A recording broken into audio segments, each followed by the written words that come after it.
Good morning students and welcome back. In previous video, you have studied about the Indian Constitution, its meaning, organs of government and the framing of a constitution by the Constituent Assembly. Today we are going to study about the preamble. The idea of the Indian preamble was borrowed from the US. Students, do you know our preamble is also known as the key to the Constitution, as it is an introduction to the Constitution. It secures justice, liberty, equality to all the citizens of India and promotes fraternity among people. The first line of the preamble, "We the people of India," means that the power lies in the hands of the people. Students, let us know about the status and principle of our preamble. The preamble is not enforceable in the court. It means one cannot seek remedy from the court in case of its violation. The guiding principles of our preamble are sovereign, socialist, secular, democratic, and republic.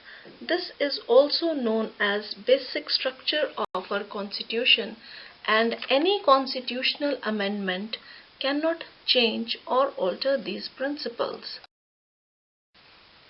Sovereign. It means freedom from external control or independent.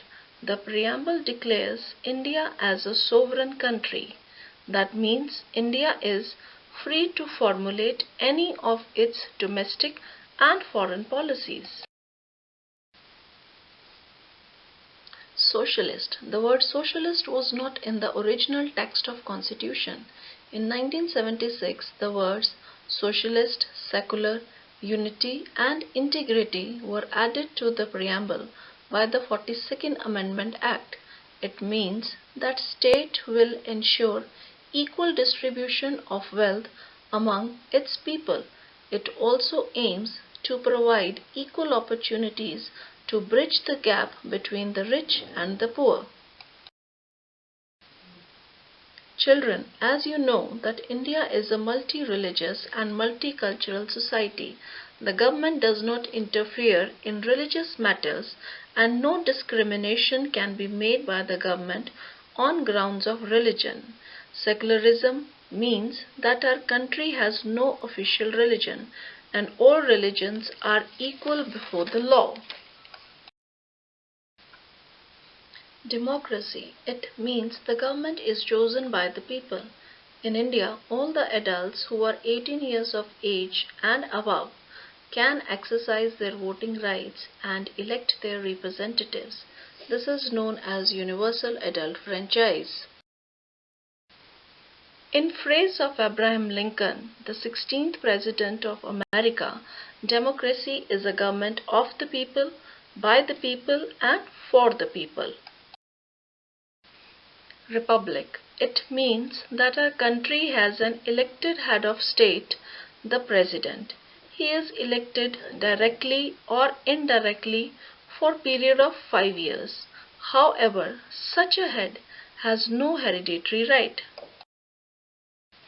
Students, let us study about the salient features of Indian Constitution, which clearly shows how a constitution is a good blend of the following features. Lengthiest Constitution. Children, do you know that our constitution is the most lengthiest written constitution of the world? Do you know why? Because it covers all the details and descriptions of all the powers which are enjoyed by the executive, legislature and judiciary. It originally had 395 articles and 8 schedules. At present, there are 448 articles in 26 parts and 12 schedules.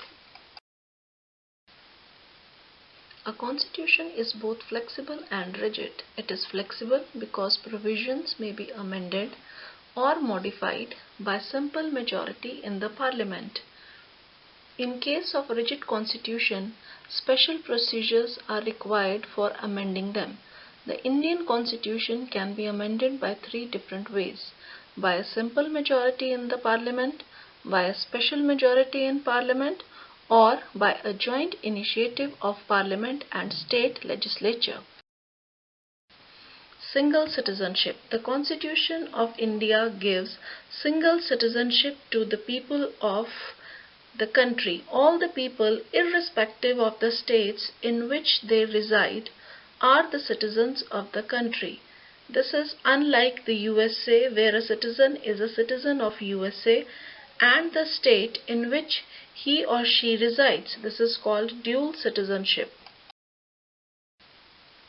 Federalism. It means there are more than one level of the government and the power of the government is divided amongst them.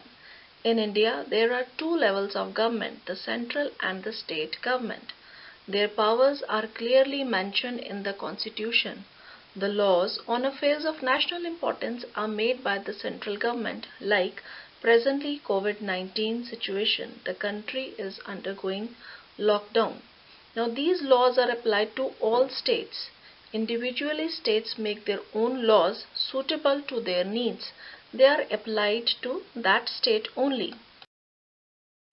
Independent judiciary. It means a justice system that is not influenced either by the legislature or executive branch. It is created to guarantee equal justice to all. Judges and juries are free from influence and make fair and honest decisions about cases.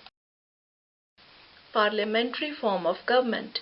In this, the representatives of the parliament are chosen by the people. They are assigned the task to run the country. Under this system, the executive is not at all powerful and is responsible to the legislature. The real power rests with the cabinet. The Prime Minister is the real head and the President is the nominal head. The Prime Minister and cabinet ministers are the members of the executive. Fundamental rights are those rights which are essential for intellectual, moral and spiritual development of individuals. As these rights are essential for existence and all-round development of individual, hence it is called as fundamental rights. These rights play an important role in making a government people-friendly. The Constitution guarantees 6 fundamental rights. Since people get benefited from the fundamental rights, it is their duty to do something in return. These duties are called the fundamental duties. It is expected that every citizen to follow these fundamental duties to help promote a spirit of patriotism and to uphold the unity of India. The Constitution has laid down certain guidelines for the government. These are mentioned in the form of directive principles of state policy in the Constitution.